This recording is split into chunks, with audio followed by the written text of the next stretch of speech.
Good evening. It's my honor and great pleasure to introduce as our Gellner lecturer this year, Professor Michael Mann. I won't list all he's been garlanded with honors, but I won't mention this. It's particularly appropriate that he should be a Gellner lecturer since he established with Ernest Gellner and I think John Hole the Patterns of History seminar, an interdisciplinary seminar at the London School of Economics, and of course throughout his career has investigated some of the major patterns of history. We think of his 4-volume Sources of Social Power, but in addition, major works on fascism, the dark side of democracy, and most recently on war. I think we are listening to the man who must be the doyen of historical sociologists today. So it's a great pleasure to introduce Michael.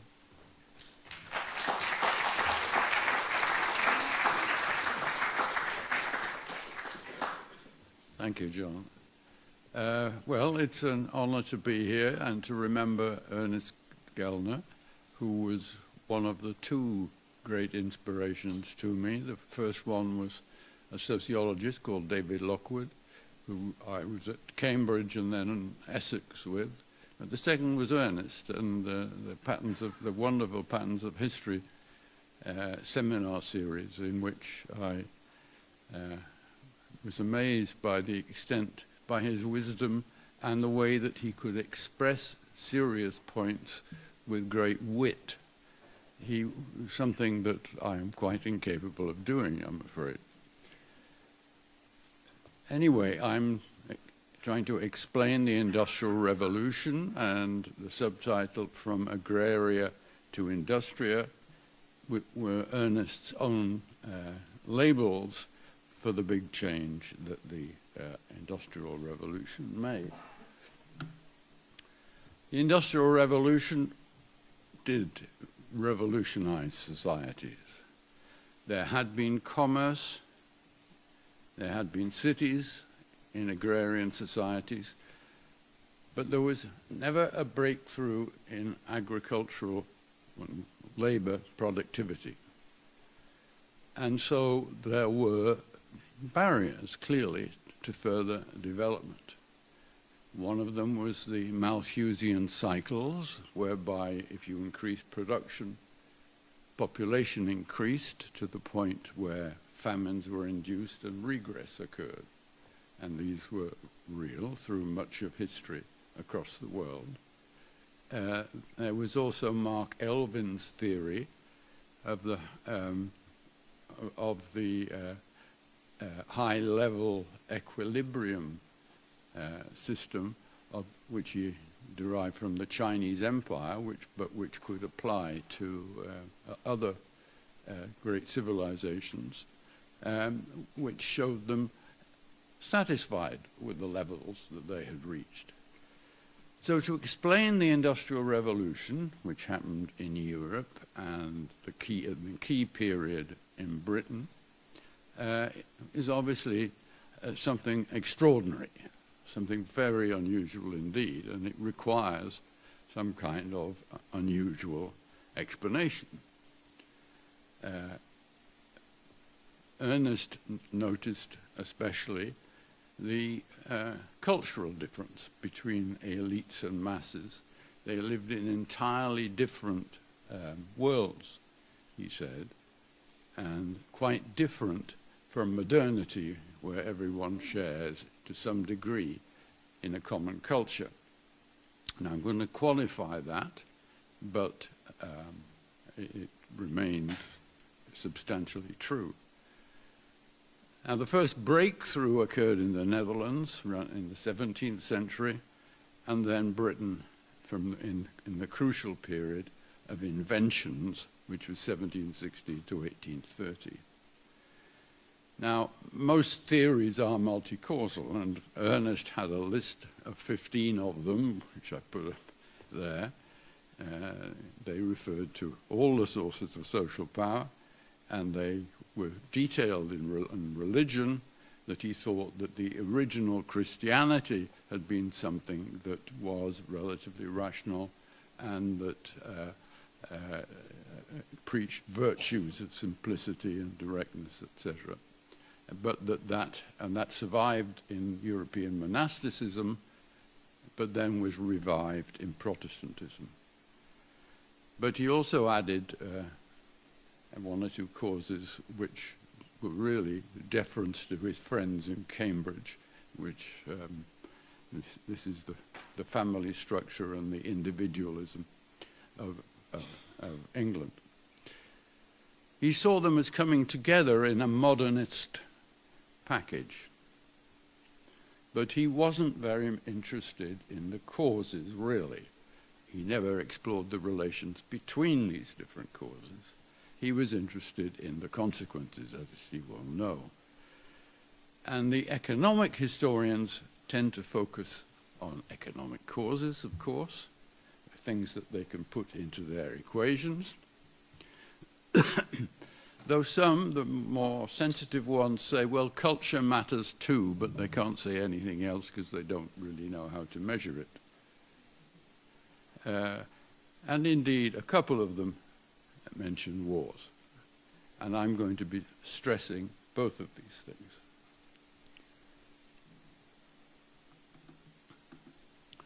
Now, if you don't know my theory of the sources of social power, here it is. Societies are characterized as networks of ideological, economic, military, and political, and I've added geopolitical, power. And this involved both collective and distributive power. That is, collectively, power is exercised when groups of people get together and do things that they could not do separately. And that's normally regarded as a good thing, a social cooperation.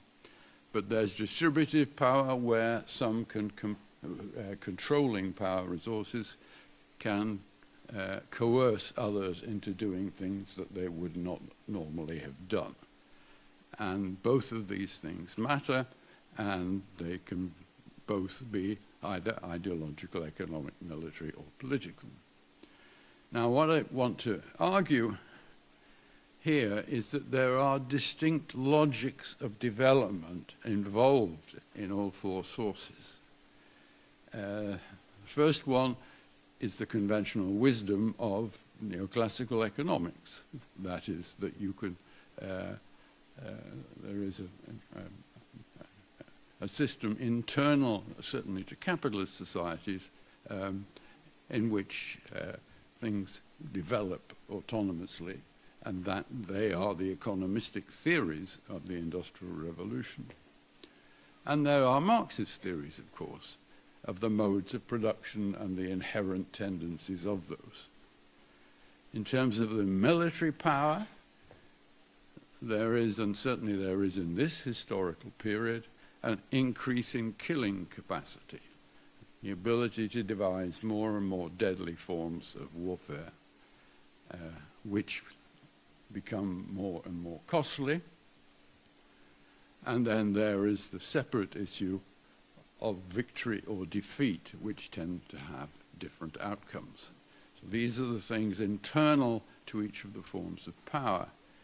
In political power, I distinguish between despotic and infrastructural state development. And that article that I wrote about that is by far the most quoted little bit of my work ever. Everybody seems to know now the difference between despotic and infrastructural power.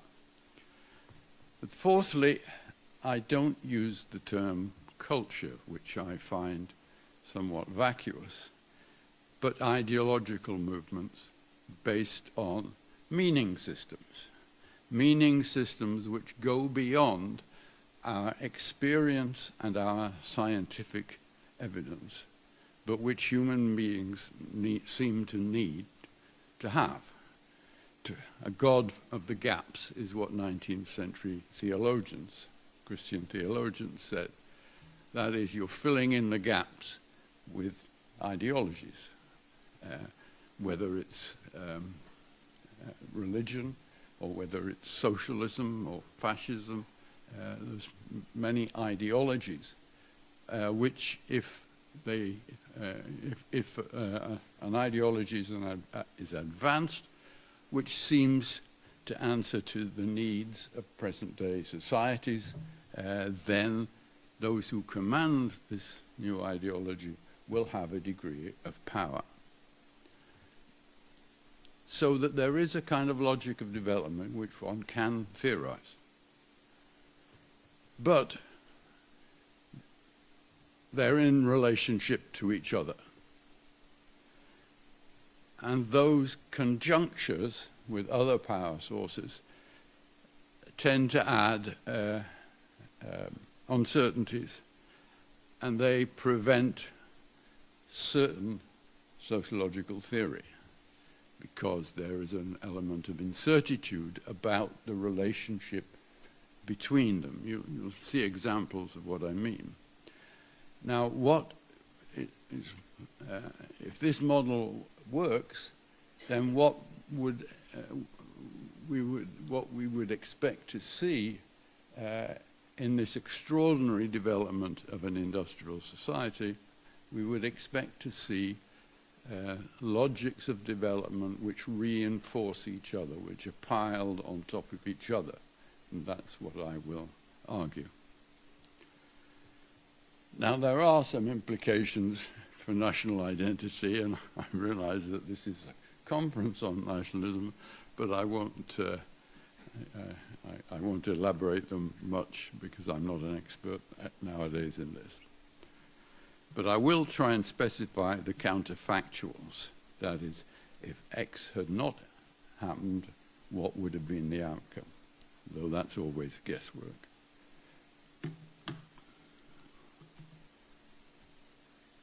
Why did that not?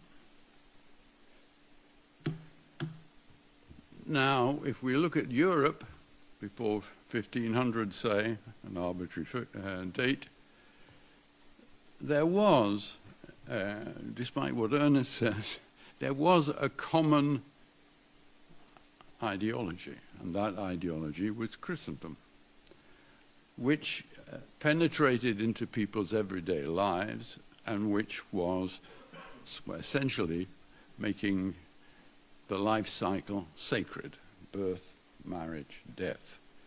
And this was common across Europe to all classes, and it's the common element.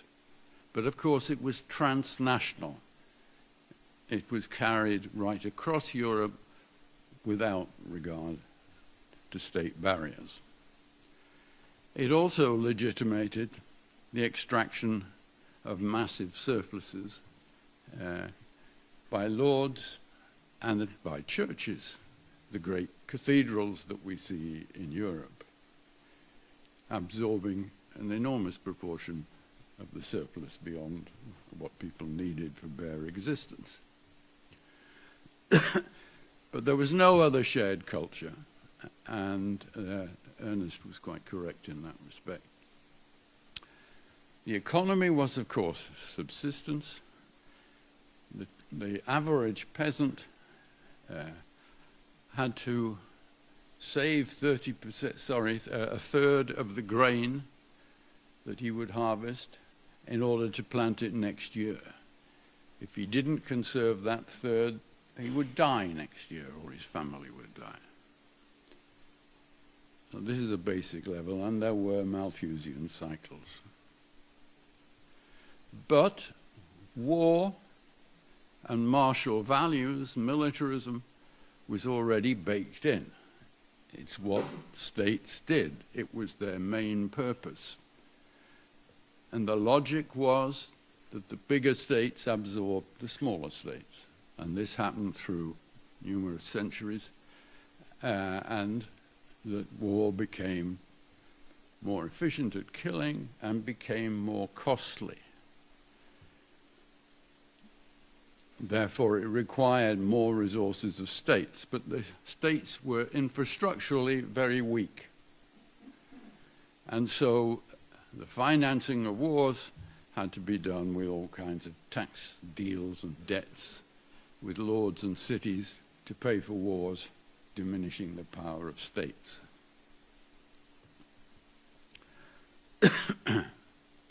It also, states had to do a deal with the church. And this was quite unlike China, for example, where religion was subordinate to political authority. Now, England was a single conquest state, 1066, a Norman aristocracy implanted on top of Saxon society.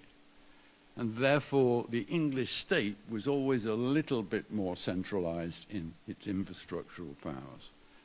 The Domesday Book, the assessment of property throughout the country of 1086, that's an example of that. Now, in this period, among the Europeans, Italy was the leading edge because it was the trading center for relations with more civilized societies, that is the Islamic caliphates and the Indians and Chinese. So its proximity there led Italy into a certain trading lead. And of course, we know about the advance in accountancy techniques that the Italians developed. But there was no breakthrough. Now, in the 15th and 16th centuries, there was mild growth. There's what was called some call the agricultural revolution of iron plows, which were able to turn over the heavier soils of Northern Europe, which had not been the case before. And there was some productivity growth in agriculture of a limited extent, but what that meant was that there could be a shift to more pasturage from direct production of crops to raising of animals. And the better sheep nutrition from the improved pasturing produced longer-haired sheep, and their skins could be exported. And this was the first kind of new industry, as it were, of England and of the Netherlands too. And there were also changes in the relations of production, which Marxists tend to emphasize. In the richer farms, there was more wage labor. The feudal dues were replaced by leasing land to peasants. And there were rural handicrafts and putting out industries. But in the cities, there was less capitalism. And the cities were dominated by merchants, by craft guilds and monopolies. And there was not much really of a free market. So there was something going on in agriculture. But there were also famines. The last Malthusian famine was in 1740. I won't repeat the Elvin. Now, there is a major change in the 16th century to ideological power because Protestantism emerges and Christendom fractures. Now, Protestantism wasn't the first deviant heresy to emerge, and the church had developed means of repressing previous ones. This was the first one that they couldn't repress. They tried, but they couldn't suppress, due to several conjunctures of religion, of the Protestant religion, of which the first one was printing, which meant that there were multiple interpretations of the Bible in the national vernaculars of the countries of Europe. so that people could actually read what was in the Bible rather than be told by the priests what was in the Bible. And this was an important shift. But secondly, geopolitics mattered, as Ernest recognized. But what he didn't notice is that it involved a geopolitical shift. Because Luther was first protected, he'd been declared a heretic by the Holy Roman Empire's kind of parliament. He was protected by the Elector of Saxony, Frederick the Wise, as part of his strategy of resisting what he saw as the growing power of the papacy and the empire, that is the Austrian Empire. And his example was immediately followed by other German princelings who saw Protestantism as something that could help them in their struggle also. And so Protestantism spread northwest, and it spread to the Dutch, to the English, and to the Nordic states. There was, thirdly, the results of the navigational revolution, which meant that naval power shifted out of the Mediterranean into the Atlantic. We had the empires of Spain and Portugal, first of all, but they couldn't use their great wealth, the great wealth of gold and silver, productively in their economies. And they had to yield to the Dutch, and the Dutch were a major naval power, and then to the French and the English.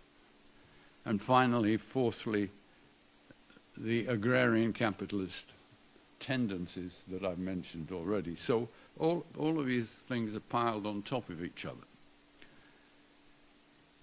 And this is highly relevant to the old Weber versus Marx dispute.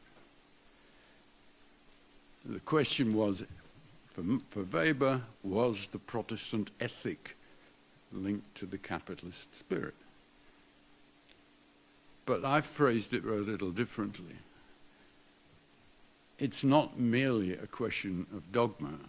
It's very difficult to actually answer that question because we don't have good evidence on it.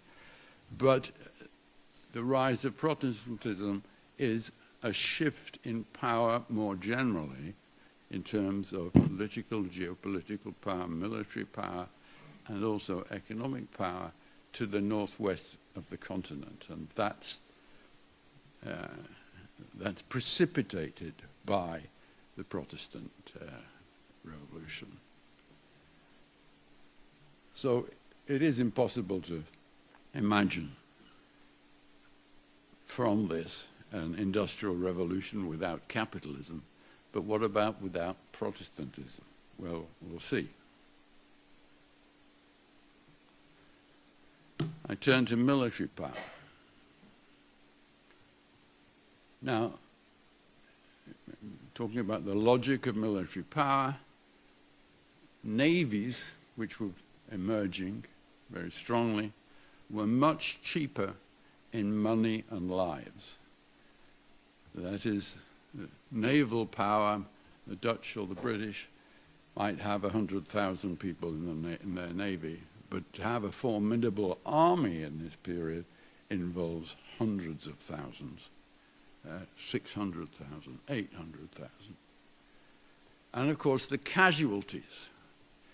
The English and the Dutch fought 4 wars against each other, and the total casualties were about 20,000 on each side.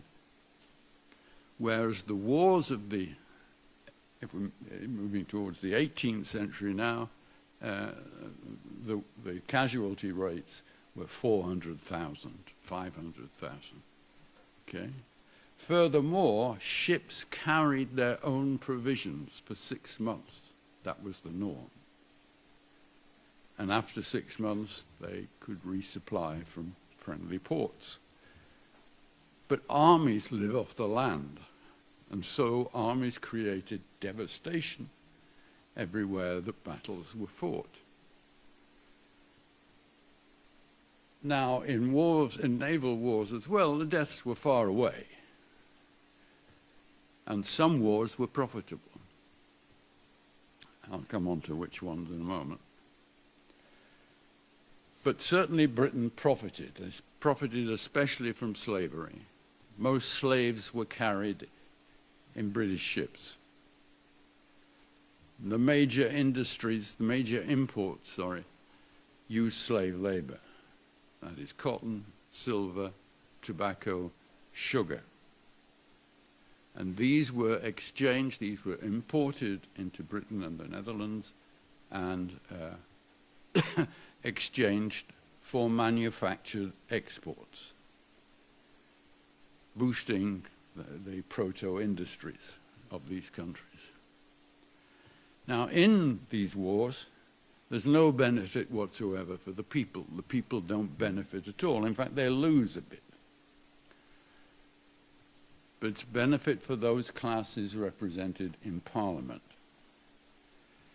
Now, the reason for that is that the British state and the Dutch state, they financed their wars by excise taxes, which are basically on imports, on foodstuff, which affect the poor far more than the rich, as Trump's tariffs will as well. But more important than that was the debt structure of how you finance the wars, mainly by debt, and that involves the people of wealth in the country lending money to the British state and the Dutch state and taking a steady rate of return on it, which benefited them. Okay? It's an interesting postscript that when slavery was abolished in the British Empire in the 1830s, the slave owners were compensated. They were compensated with £20 million. Now, British people were paying for this to repay the interest, to pay the interest on the loan until 2015. So that slave owners and their descendants were being subsidized right up until that point. Of course, not a penny of reparations was ever won by slaves and their descendants. Right? So, of course, slavery greatly benefited, and British Navy basically benefited the rich. Now, there was a degree to which militarism could be reflected in the popular culture, that is, patriotic mass sentiments. But, of course, wars were far away, and very few people were sacrificing anything. So there's something rather thin about that kind of militarist sentiment.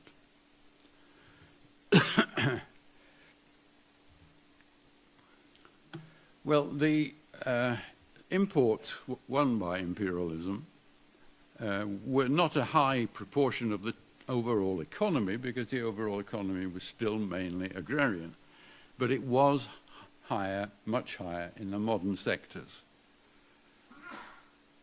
And so we can see that military power was the major reason, a major reason, I should say, why there was no industrial revolution in other countries. Because fighting land wars and naval wars at the same time was incredibly expensive, and the British didn't have to fight land wars, though they occasionally sent small forces out to help allies. But imperialism, military imperialism, did mildly benefit the British dominant classes. Now, would there have been the Industrial Revolution without imperialism? Well, someone like Deirdre McCloskey, who is an economic historian who is very pro-capitalist economy, says that Britain, Europe would have been much better off without any tariffs and wars, free trade. Well, that's probably true, but that wasn't the real world of Europe, where wars were already baked in, and it's what states did.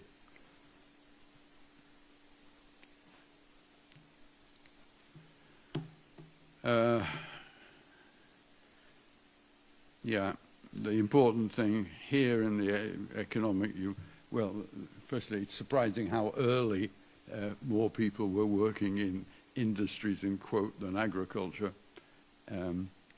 But then the industries were home workshops, artisans workshops, cottage handicrafts, and putting out systems.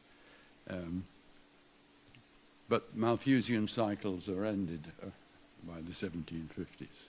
So something is happening. Now, in terms of political power, institutionalist economic historians like Douglas North and Darren Acemoglu, who won the Nobel Prize for Economics last year, they see the 1688 political settlement in Britain as entrenching property rights and representative government.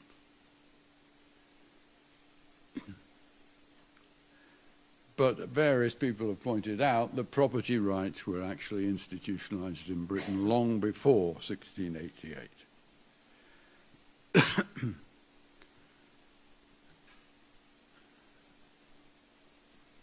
And as far as representative government is concerned, well, it depends who's being represented. And these figures are really astonishing, aren't they? 351 of the 515 English and Welsh members of Parliament were elected by just 177 men, which means that in this very large group, this majority of the seats, the majority of them are being held by people who have more than one of them that they give to their friends and relations. And indeed, all 45 of the Scottish MPs were put in place by the government. They were patrons. So that you have a tiny group of major landowners and merchants and one factory owner, Robert Peel, less than 1% of the population represented in Parliament. And they endorsed a policy of blue water, which meant naval power, high debt, and excise taxes.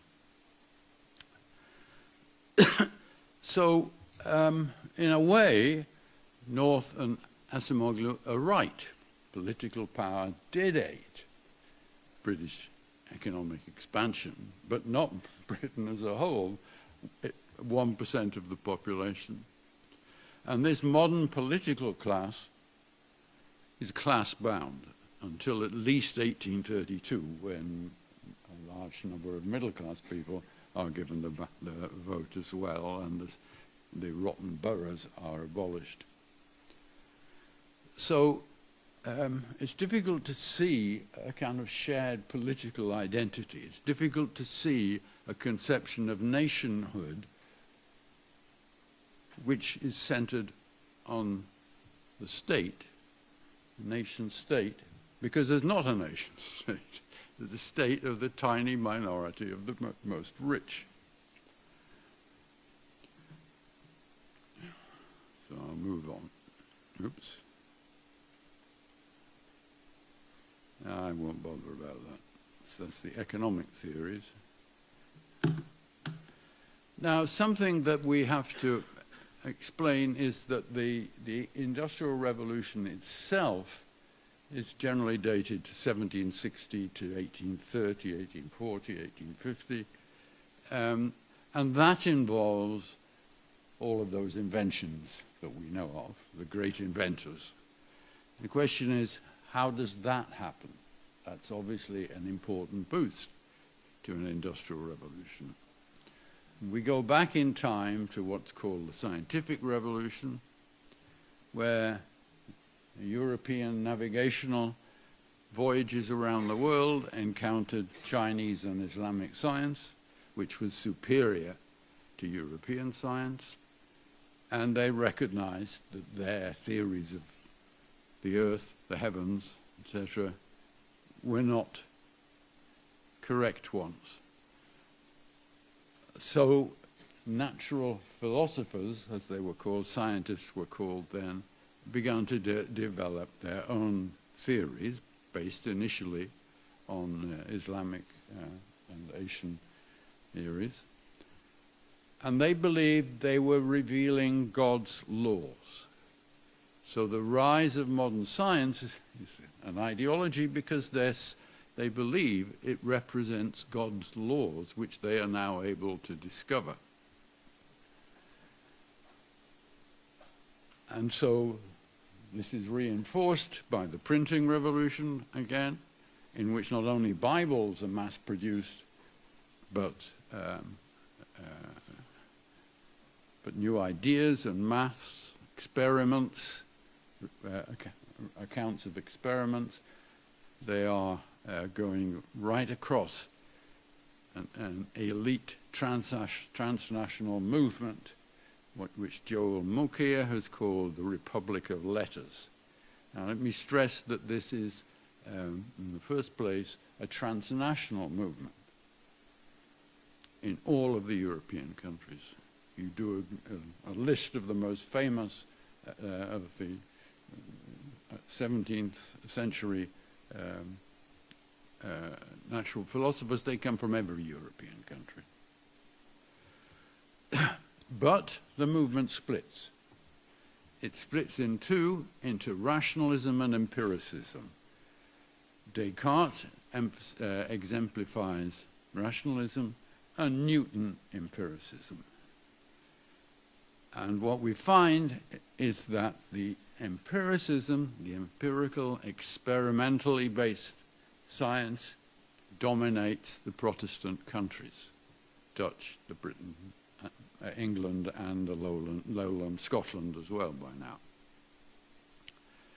Now, when we come to the inventors, there are two different theories of the inventors. For Mokyr and Jack Goldstone as well, there's a direct link from these scientists to the inventors. And Mokyr has developed the term industrial enlightenment for what's going on in Britain. But Robert Allen, says that what's going on in the invention period is that it's tinkering artisans responding to entrepreneurs' demands. He's an economist, it's entrepreneurs' demand for labor-saving devices, etc. And it doesn't involve high science. Well, Allen provides a sample of 79 inventors. They're all male. I've added another 8, including 3 women. And about half of them are influenced by science, and half could be considered artisan tinkerers.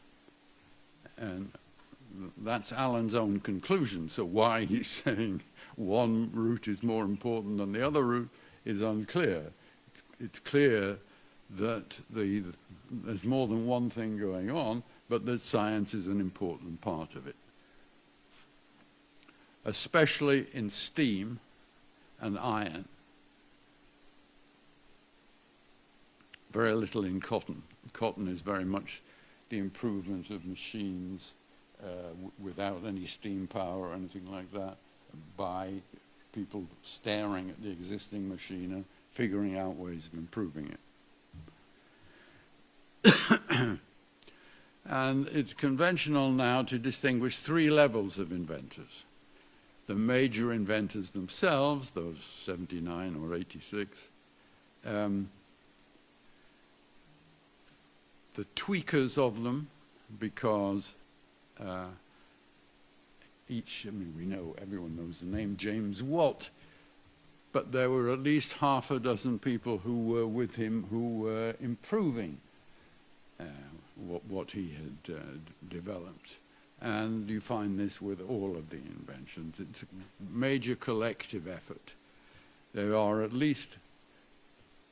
more than 100 of them in the 18th century in improvements of steam technology and 30 in cotton. And the total is thousands of people, perhaps as many as 4% of the population. And this is a national ideological movement with many infrastructures. There's the Royal Society, founded essentially by Boyle and then dominated by Newton. There's the patent system.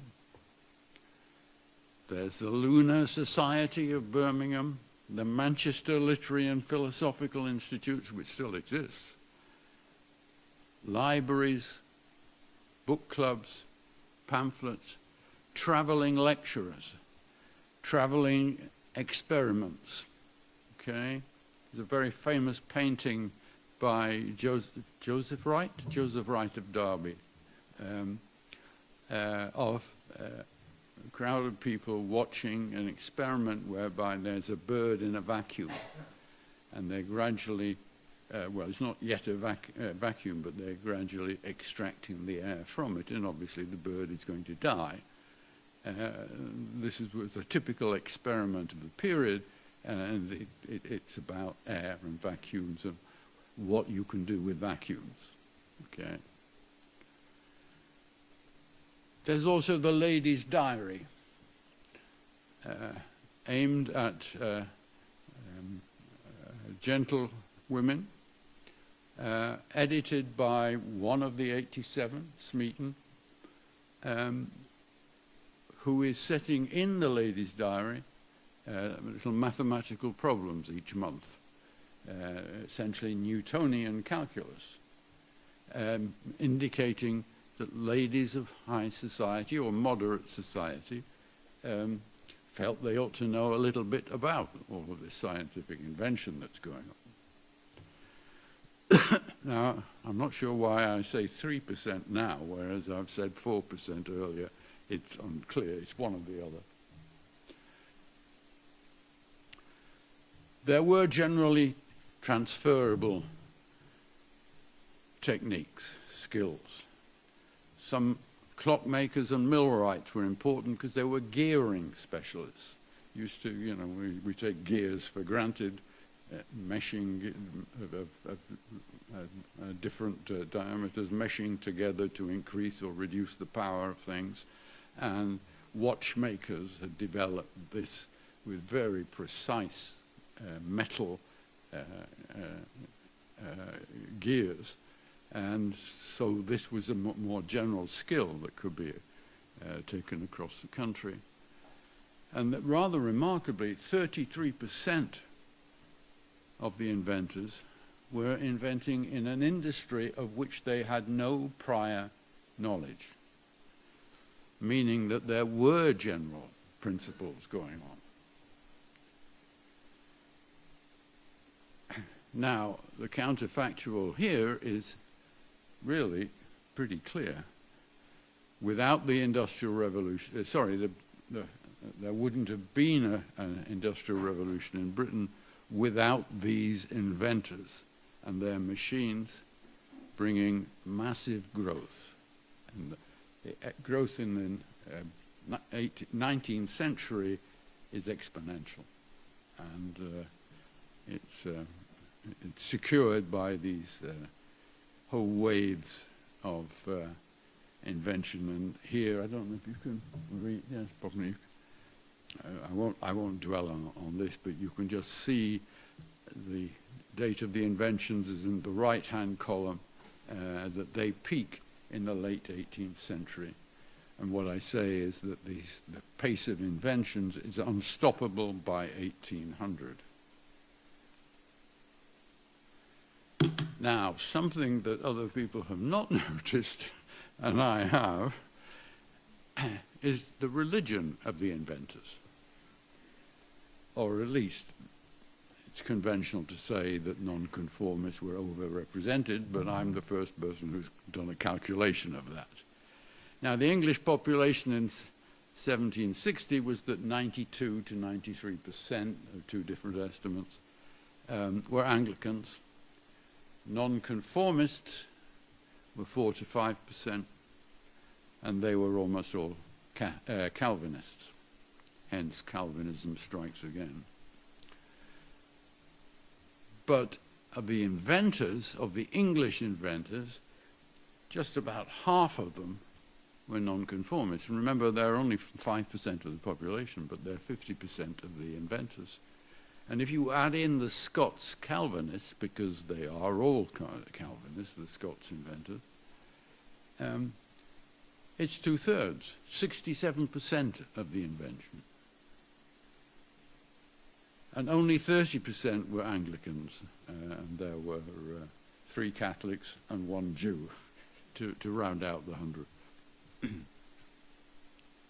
Now, why? Well, is this Weber? Was there a direct relationship between Calvinism and scientific invention? Well, in one sense, yes, because Calvinism came in many forms, in many sects.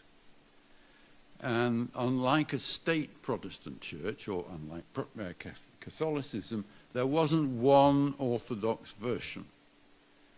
You could devise your own, and that's what happened. So that these nonconformists, they're actually very varied. There's Quakers and Puritans and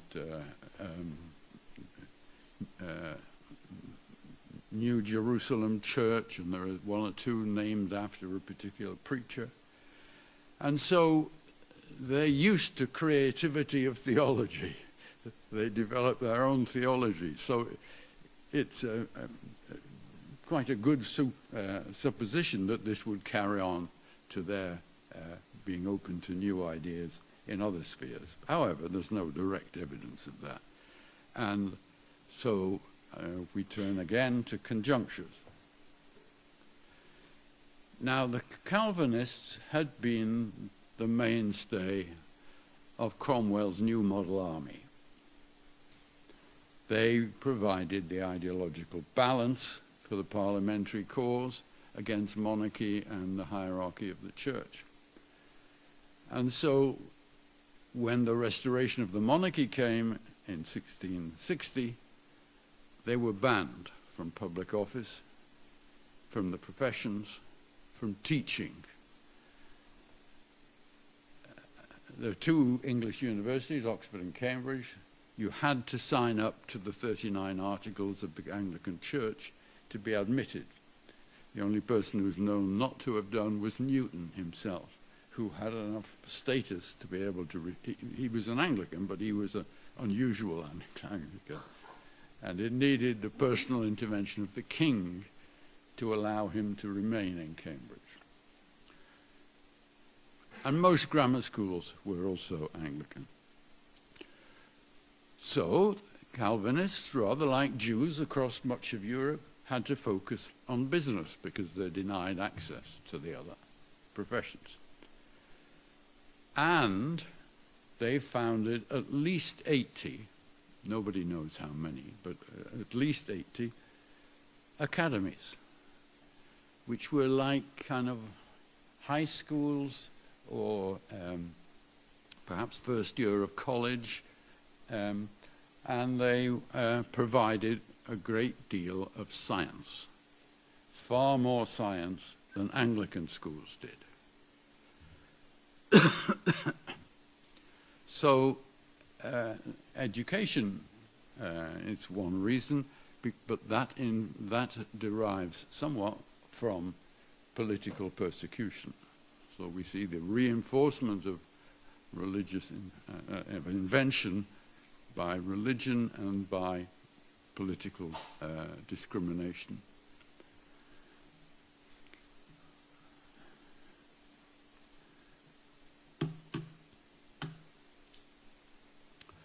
Now, economists accept that human capital was very important in the Industrial Revolution. By human capital, they mean the quality of labor, and education is the main measure of that. Literacy is another one.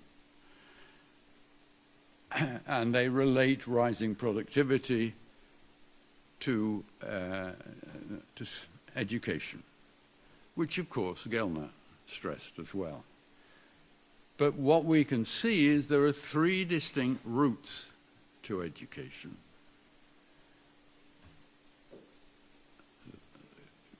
Craftsmen's apprenticeships, and Britain, along with Holland, had the weakest craft guilds in Europe. That is, that the guild would restrict entry to the profession, would dictate prices, etc., etc. And British craft apprenticeships didn't have that, those restrictions. They were far more flexible. And the consequence, so economists agree, is more creative artisans. But the second thing is there was an Anglican establishment contribution to education from the Royal Society, from Newton and his calculus, and from the Patent Office. But thirdly, there were the dissenting academies, all with distinct cultures. So combined, they're necessary for the Industrial Revolution, but of course, in reality, they were very divided. There wasn't a common culture, okay? So, I think I've shown that all four sources were necessary causes of when and where the Industrial Revolution happened. But it happened through multiple conjunctures between these power sources. And my theory of social structure lies somewhere between the economic determinism of economists and the endless multi-causality of other historians. And I'm giving more structure to Gellner's theory. And I've added complexity to his formulation of nation formation. I mean, I share his modernism. Nations and nationalism are a modern creation. I mean, not entirely, but there are exceptions. But it develops later than he was suggesting, because the power sources have different dynamics. The most developed was actually the spread of capitalism, that by 1800, British people were in general involved in a capitalist system, okay? And so there could be some kind of cultural communality here. The militarism, which much feebler and limited. The state might be the key sense of national unity, but only 1% of the population was part of it. So that ideologies remain multiple. I should add that the sects, the Calvinist sects, were also transnational. They weren't just imprisoned within individual nation states. So identities were nowhere near the shared modernist culture or national identity of 1800. Thank you.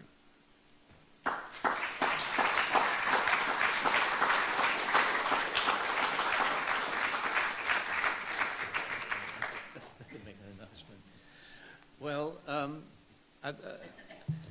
we won't, by tradition, we don't take questions at the end of the Gellner lecture, but you can certainly converse with Michael at the reception, which is in the atrium.